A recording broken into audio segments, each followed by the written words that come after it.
નમસ્કાર દર્શક મિત્રો, હું છું દર્શના જોશી. તમે જોઈ રહ્યા છો લોક સામના ન્યૂઝ. જોઈએ આજના સમાચાર પંચમહાલથી. જનગણના 2027 અંતર્ગત આજ રોજ 17 મે થી 31 મે 2026 દરમિયાન હાથ ધરાનારા ઓનલાઈન સ્વગણતરી કાર્યક્રમને વધુ સુદૃઢ અને સરળ બનાવવા માટે પંચમહાલ જિલ્લાના કલેક્ટર શ્રી અજય દહિયાએ નાગરિકોને ઓનલાઈન પ્રક્રિયા વિશે વિગતવાર માર્ગદર્શન આપ્યું છે. કલેક્ટર શ્રી અજય દહિયાએ જણાવ્યું હતું કે જિલ્લાના નાગરિકો હવે ખૂબ જ સરળતાથી પોતાના મોબાઈલ, લેપટોપ કે કમ્પ્યુટરના માધ્યમથી ભારત સરકારના સત્તાવાર પોર્ટલ census.government.in પર જઈને પોતાની સેલ્ફ ઇન્યુમરેશન પ્રક્રિયા પૂર્ણ કરી શકે છે. આ સમગ્ર ઓનલાઈન પ્રક્રિયા પૂર્ણ કરવામાં માત્ર 10 મિનિટ જેટલો જ સમય લાગે છે.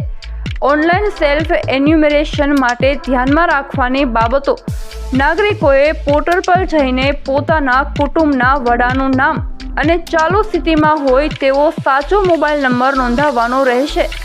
ઓનલાઈન ફોર્મ ભરતી વખતે ખાસ ધ્યાન રાખવું કે પોર્ટલ પર આપેલા ડિજિટલ નકશામાં પોતાના ઘરનું સાચું અને ચોક્કસ લોકેશન દર્શાવવામાં આવે. કલેક્ટરશ્રીએ નકશામાં સાચી લોકેશન દર્શાવવાના મહત્વ અંગે ઉમેર્યું કે જ્યારે આગામી સમયમાં વસ્તી ગણતરી વિભાગોનો સ્ટાફ આ વિગતોના વેરિફિકેશન માટે નાગરિકોના ઘરે ઘરે જશે ત્યારે સાચી લોકેશન હોવાના કારણે સમગ્ર પ્રક્રિયામાં કોઈ પણ મુશ્કેલી વગર ખૂબ જ સરળતાથી અને ઝડપથી પૂર્ણ થઈ શકશે.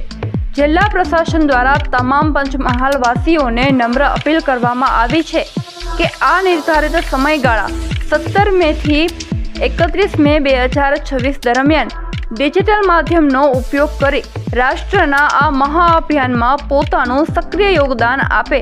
નાગરિકો પોતાનો સેલ્ફ એન્યુમરેશન એટલે સ્વગણના જે છે se.census.gov.in ઉપર કરી શકે છે. તમે મોબાઈલ અથવા લેપટોપ કમ્પ્યુટરના માધ્યમથી આ પોર્ટલ ઉપર જઈને સેલ્ફ એન્યુમરેશન કરો. આમાં ફક્ત 10 મિનિટ લાગે છે. તમારું કુટુંબના વડાનું નામ અને મોબાઈલ નંબર સાચું જે હોય એ આની અંદર નોંધવાનું હોય છે. ખાસ ધ્યાન રાખજો, જ્યારે સેલ્ફ એન્યુમરેશન કરો ત્યારે મેપની અંદર જે ઓનલાઈન નકશા છે, ઘરની જે લોકેશન છે એ સાચી બતાવવામાં આવે, જેથી જ્યારે આ તમામ માહિતીનું વેરિફિકેશન માટે અમારું સ્ટાફ ઘરે ઘરે જાય ત્યારે આ સંપૂર્ણ પ્રક્રિયામાં કોઈ પણ તકલીફ ના પડે. આ પ્રક્રિયા જે છે 17મી મે 2026 થી 31મી મે 2026 દરમિયાન કરવાની છે. આપ સૌને અપીલ છે આ ઓનલાઈન પોર્ટલ ઉપર જઈને પોતાનું સેલ્ફ એન્યુમરેશન કરો.